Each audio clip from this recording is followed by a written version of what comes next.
Hello everyone. आज हमारे discussion का टॉपिक है पास्ट कंटिन्यूअस टेंस। सबसे पहले कॉमन पे फोकस करेंगे। कॉमन क्या है इसमें? First form of verb plus ING. जहाँ हम कंटिन्यूअस की बात करते हैं, चाहे वो प्रेजेंट कंटिन्यूअस हो, चाहे पास्ट कंटिन्यूअस हो या फ्यूचर कंटिन्यूअस हो, कंटिन्यूअस का मतलब ही है first form of verb plus ING. तो इनमें आपको कॉमन के रूप में ध्यान रखना है कि first form of verb plus ING use करना है। आइडेंटिफिकेशन, किसी वाक्य के अंत में रहा था, रही थी, रहे थे आए तो वो वाक्य पास्ट कंटिन्यूअस टेंस को डिनोट करता है। अब हम आते हैं हेल्पिंग वर्ब पर। वास का अंतिम लेटर है एस, तो ये यूज होता है सिंगुलर के साथ। सिंगुलर में he, she, it, past continuous tense में आई भी सिंगुलर में ही माना जाता है।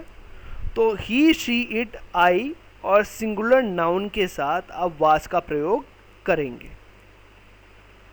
तो इस चीज़ का आपको ध्यान रखना है कि आई के साथ भी यहाँ आप वास का प्रयोग ही करेंगे। अब बचा रह गया we, you, they plural noun, तो इनके साथ आप वर्ग का प्रयोग करेंगे। तो पहला जो वाक्य है वो है अफर्मेटिव सेंटेंस, जो कि साधारण वाक्य होते हैं। इसका एक स्ट्रक्चर है जिसे इन शॉर्ट हम SHVO के नाम से याद कर सकते हैं। S का मतलब सब्जेक्ट, H का मतलब हेल्पिंग वर्ब, V का मतलब वर्ब और O का मतलब ऑब्जेक्ट। तो रूल 1 क्या कहता है अफर्मेटिव सेंटेंस का? सबसे पहले SHVO के अकॉर्डिंग हमें सब्जेक्ट लगाना था, तो हमने ही, शी, इट, आई या सिंगुलर नाउन में से कोई भी एक सब्जेक्ट आप उठा लें। उसके बाद आप हेल्पिंग वर्ब लगाएंगे। तो हेल्पिंग वर्ब आपको वाज लगाना है। वाज ही क्यों लगाना है, तो उसका कारण मैं बता चुका हूँ। वाज के अंतिम जो लेटर है वो एस है और एस सिंगुलर को डिनोट करता है, और ही, शी, इट, आई ये सभी सिंगुलर में आते हैं, तो इसलिए हमने वाज का प्रयोग किया है। उसके बाद वर्ब, तो मैं आपको ऑलरेडी बताया है मैंने कि आप वर्ब में first form of verb plus ING use करेंगे, क्योंकि ये कंटिन्यूअस है। तो first form of verb plus ING use किया आपने वर्ब में, और उसके बाद आपने ऑब्जेक्ट लिखना है, क्योंकि SHVO ऐसा कहता है।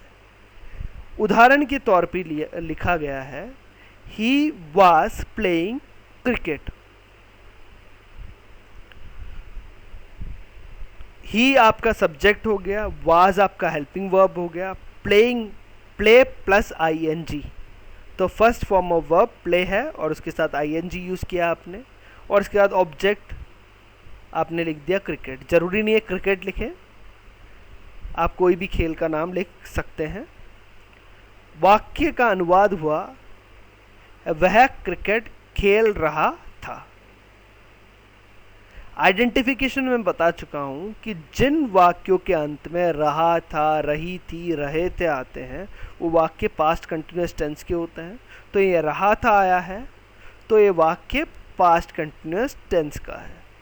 रूल सेकंड क्या कहता है कि आप सब्जेक्ट यूज़ करें, क्योंकि बेसिक स्ट्रक्चर तो वही है कि SHVO यूज़ करना है, तो इसलिए सबसे पहले आपने सब्जेक्ट यूज़ किया। यहाँ आपका सब्जेक्ट हुआ we, you, they plural noun. इसके साथ आपने हेल्पिंग वर्ब यूज़ किया। हेल्पिंग वर्ब में आपने वर्ब यूज़ किया। उसके बाद आपने वर्ब लिखा, तो वर्ब में आप क्या लिखेंगे? First form of verb plus ING.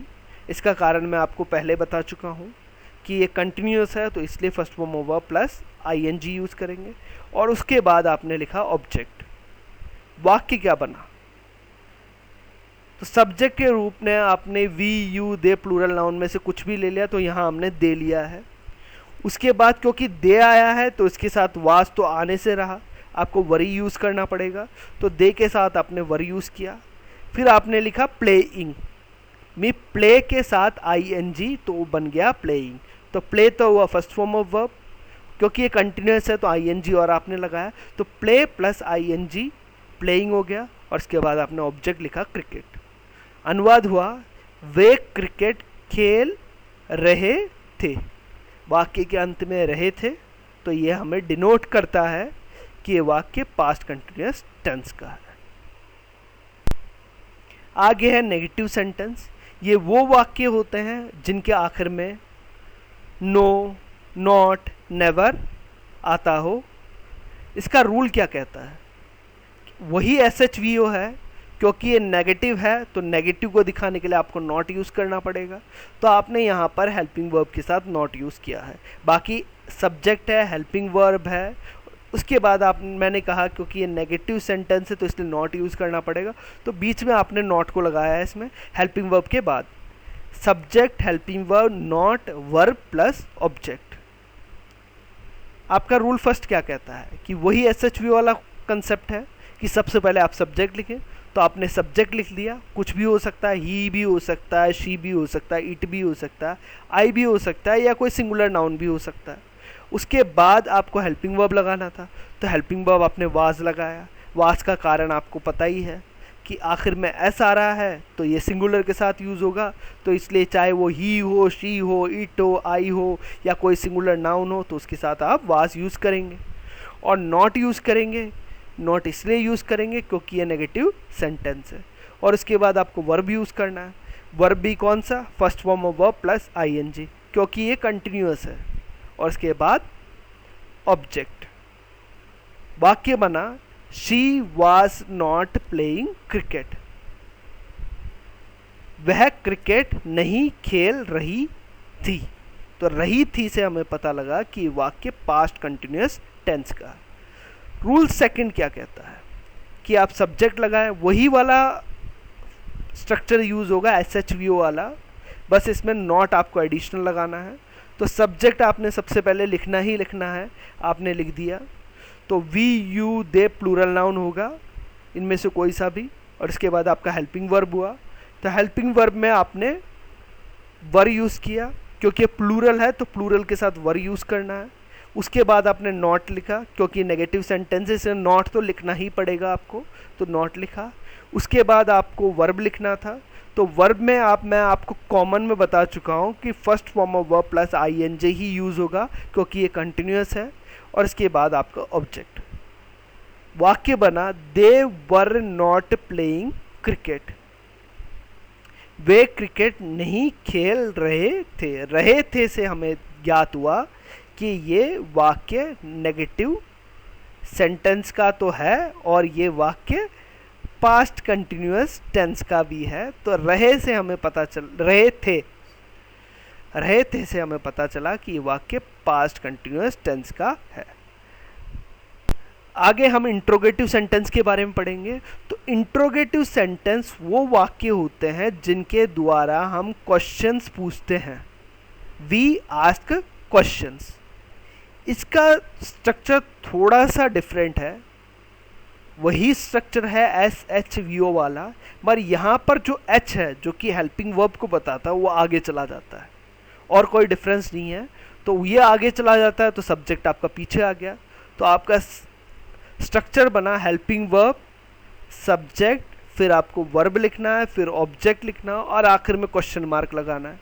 Question mark लगाना इसलिए है क्योंकि ये एक इंट्रोगेटिव सेंटेंस है और इंट्रोगेटिव सेंटेंस हमेशा क्वेश्चन मार्क के साथ ही ख़त्म होते हैं या समाप्त होते हैं। रूल फर्स्ट क्या कहता है?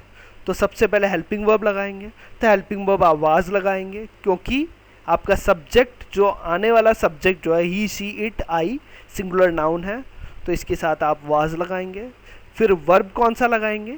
First form of verb plus ing, क्योंकि ये कॉमन है और ये कंटिन्यूअस है तो इसलिए first form of verb plus ing लगाएंगे। फिर उसके बाद आप ऑब्जेक्ट लिखेंगे और ऑब्जेक्ट के आखिर में क्वेश्चन मार्क लगाएंगे क्योंकि ये इंट्रोगेटिव सेंटेंस है। उदाहरण हुआ वाज शी प्लेइंग क्रिकेट। क्या वह क्रिकेट खेल रही थी? रही थी से हम पहचान सके कि ये वाक्य पास्ट कंटिन्यूअस टेंस का है। रूल सेकंड क्या कहता है, स्ट्रक्चर वही है, हेल्पिंग वर्ब सबसे पहले लगाएंगे। तो हेल्पिंग वर्ब में यहाँ पर हम वर यूज़ करेंगे क्योंकि आपका जो सब्जेक्ट है we you they plural noun है। उसके बाद आपका verb first form of verb plus ING और उसके बाद आपका ऑब्जेक्ट, ऑब्जेक्ट के बाद आपने लिखा question mark.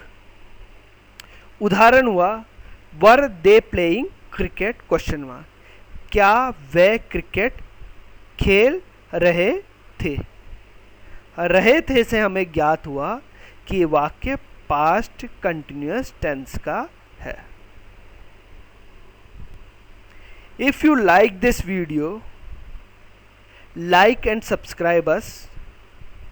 To know more about us, visit at www.mahalakshmipublicschool.com. Thank you.